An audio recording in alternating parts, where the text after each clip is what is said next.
Diversity पढ़ रहे थे, है ना, डाइवर्सिटी इन लिविंग ऑर्गेनिज्म। तो हम लोग पढ़ने जा रहे हैं कि कैटेगरी और टैक्सोन में डिफरेंस क्या होता है। हम अभी बताए थे कि टैक्सोनॉमी एक प्रोसेस होता है कि किस बेसिस पे हम किसी चीज को क्लासिफिकेशन करते हैं, है ना, वो भी लोग उसको कैटेगरी भी बोल सकते हैं। तो दोनों में थोड़ा सा डिफरेंस है। देखिए क्या डिफरेंस है। टैक्सोन हम तभी बोलेंगे जिस कैटेगरी में कुछ फीचर्स लगा हो। कहने का मतलब कैटेगरी एक एब्स्ट्रैक्ट टर्म है जो सिंपली एक बताता है उसका लेवल क्या है, रैंक क्या है, ग्रुप क्या है, ठीक है। जैसे kingdom, phylum, class, order, family, genus, species, ये क्या है, कैटेगरी। ये टैक्सोन नहीं है। लेकिन किंगडम में कौन सा, फाइलम में कौन सा, वो टैक्सोन हो जाएगा। किंगडम में एनिमेलिया, एनिमेलिया टैक्सोन हो जाएगा। फाइलम में Chordata, vertebrates, Avesh, pieces, mammals, है ना, उस तरह से वो क्या हो जाएगा। जैसे कुछ ऑर्गेनिजम्स को हम बता दिए कि पर्टिकुलर कैटेगरी है उसका, उसको टैक्सोन हो, जैसे मेमेलिया, मेमेलिया स्पेसिफाई कर दिए।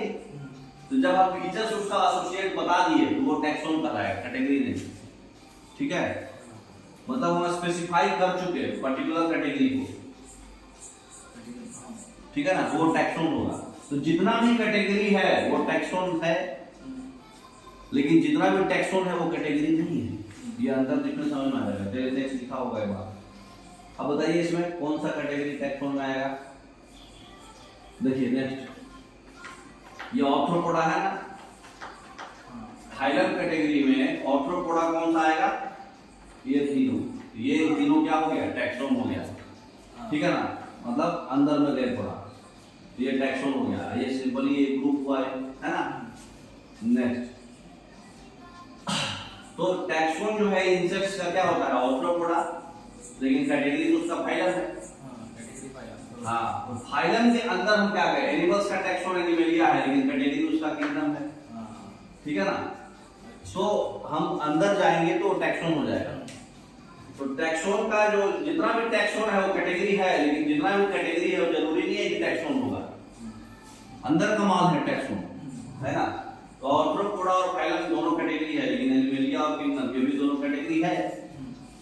समझ में आया बात। चलिए नेक्स्ट, अब बताइए हम लोग इसमें से क्या क्या पढ़ लिए। कैरेक्टराइजेशन पढ़ लिए, आइडेंटिफिकेशन पढ़ लिए, क्लासिफिकेशन भी पढ़ लिए, बेसिस। अब हम लोग पढ़ रहे हैं नोमेनक्लेचर। तो जो ऑर्गेनिजम्स, जैसे ऑर्गेनिजम्स को कुछ मतलब ऐसा चीज है, जैसे हम यहाँ पे बोलते हैं आम। अब अमेरिका में जाके आम बोलिएगा तो कुछ हमें नहीं लगेगा क्या बोल दिया। अब जैसे बहुत सारा चीज होता है जो बिहार में कुछ अलग बोला जाता है, यूपी में कुछ अलग बोला जाता है, महाराष्ट्र में कुछ अलग बोला जाता है, एमपी में कुछ अलग बोला जाता है। वही सब्जी सेम है, देखिएगा तो बोलेगा इसको ये बोलते थे, हम लोग तो ये बोलते हैं। तो अलग अलग नाम को एक साइंटिफिक नेम दिया गया ताकि ये लफड़ा न लगे कि भाई all over India, all over world सबको सेम ही बोला जाए। तो जैसे मैंगो है, आम, मैंगो को पूरे वर्ल्ड में मैंगीफेरा इंडिका बोला जाएगा, ये साइंटिफिक नेम होगा। तो ये स्टैंडर्डाइज कर दिया गया नाम को, कोई भी ऑर्गेनिजम्स के नाम को स्टैंडर्डाइजेशन कर दिया गया, ठीक है। तो स्टैंडर्डाइजेशन कर दिया गया, इसी को बोलते हैं नोमेनक्लेचर, मतलब नामांकन रखा गया। जैसे कोई बच्चा जन्म होता है तो हाँ इसका नाम ये होगा, वो पूरे वर्ल्ड में यही नाम से जाना जाएगा। तो अलग अलग नाम अलग अलग जगह होता है, लेकिन साइंटिफिक नेम पूरे वर्ल्ड में सेम होगा सबका, ठीक है। तो देखिए उसको कौन किए थे। तो टैक्सोन क्या होता है बताइए।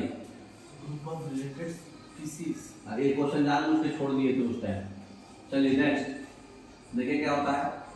Taxonomy group of any ranking, जो भी रैंकिंग हो रहा है उसका जो हम लोग ग्रुप बनाते हैं अंदर में, वो टैक्सोन कहलाता है, ठीक है ना। डी ऑप्शन है। बेसिस यूनिट क्या है उसका, टैक्सोनॉमी स्मॉलेस्ट टैक्सोन था, स्पीशीज सबसे छोटा स्पीशीज होता है ना।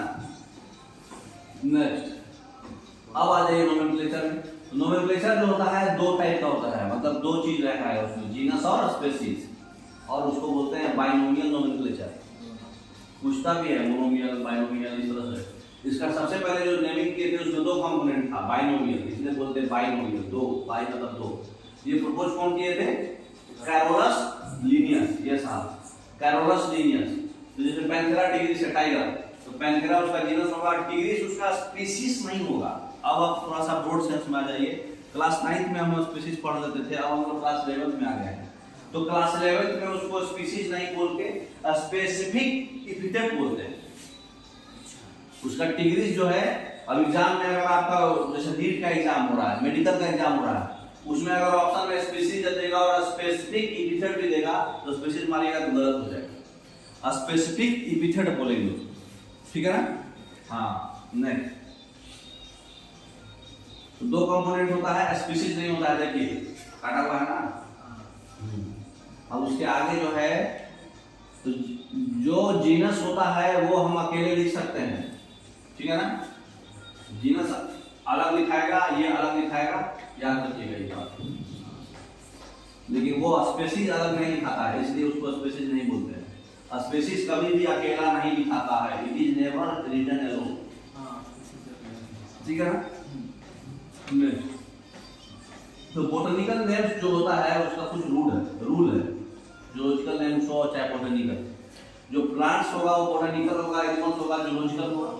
तो उस जो रूल है, उस रूल का नाम है international code for botanical nomenclature, और इसका रूल का नाम है international code for zoological nomenclature, ICPN और ICZN। जैसे हम लोग भी कुछ काम करते हैं, मैनुअल होता है ना, वैसे ही इनका एक मैनुअल टाइप है ये रूल्स का बुक, उस बुक के हिसाब से इनका नोमेनक्लेचर होता है, एग्जाम में आता है। तो जैसे देखिए पहला लेटर जो होता है वो जीनस होता है, वो कैपिटल होगा। जैसे Homo sapiens Linnaeus, Carolus Linnaeus खोज किए थे, इसलिए उनका साइंटिस्ट का भी नाम शॉर्टकट में लिखा जाता है अब्रिविएशन में। तो जो पहला वर्ड होगा होमो में, पहला वर्ड ये जीनस होता है, ये स्पेसिफिक एपिथेट है, तो ये पहला वर्ड जो होगा, वो पहला लेटर जो होगा उसका कैपिटल होगा, पहला रूल। दूसरा रूल क्या है, स्पीशीज का पहला लेटर जो होगा वो स्मॉल होगा, कैपिटल नहीं होगा, ध्यान रखना है ये बात। और वहां पे स्पेसिफिक नहीं बोलना है, अब हम लोग बड़ा हो गए और क्या बोलेंगे, स्पेसिफिक एपिथेट, उसको स्पीशीज नहीं बोलते हैं, है ना? और आगे जो उसका साइंटिस्ट का नाम होगा, जो ऑथर मतलब कौन उसका बताया था नाम, उसका जो ऑथर का नाम होगा वो अब्रेविएटेड फॉर्म में होगा, मतलब शॉर्टकट होगा, है ना?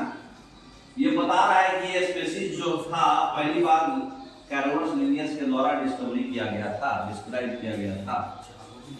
हाँ, वो भी लिखना है, वो अब्रेविएटेड फॉर्म में लिखना है, ठीक है ना? नेक्स्ट।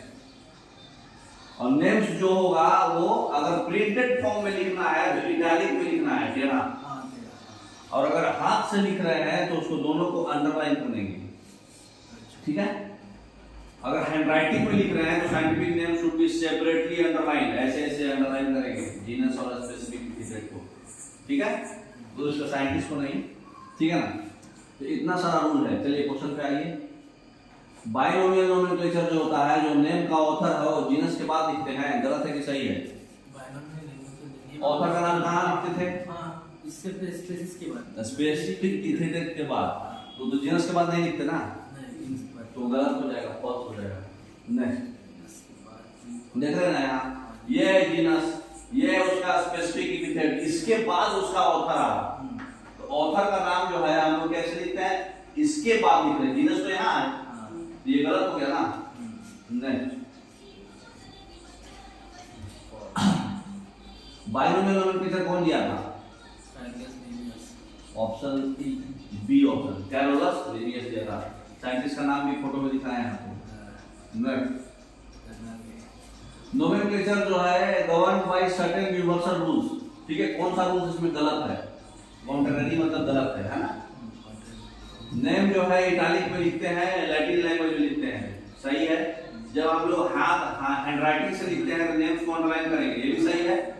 बायोलॉजिकल नेम जो है कोई भी लैंग्वेज लिख सकते नहीं है, लैटिन लैंग्वेज में लिखेंगे और इटालिक में लिखेंगे। लैटिन लैंग्वेज को लिखते हैं क्योंकि वो डेड लैंग्वेज है, उसको आप बदल नहीं सकते। पहला वर्ड जो होता है, पहला first word in biological name represents genus होता है, पहला वर्ड जेनस नेम होता है, और सेकंड जो होता है उसका स्पेसिफिक एपिथेट होता है, ये भी सही है। समझ में आया? तो सी ऑप्शन गलत है, कोई भी लैंग्वेज में नहीं लिखा है, लैटिन लैंग्वेज में लिखा था क्योंकि वो डेड लैंग्वेज है, उसको आप बदल नहीं सकते ऑल ओवर वर्ल्ड में, ठीक है ना? डेड लैंग्वेज है सर, मतलब वो बदला नहीं सकता है। ठीक है ना। अब आप लोग पढ़ेंगे टैक्सोनॉमिक एड्स, मतलब टैक्सोनॉमी में क्या क्या ऐसा टूल्स है जो मदद करता है टैक्सोनॉमी के स्टडी को पढ़ने के लिए। ठीक है, वो टूल्स के बारे में पढ़ेंगे। ठीक है।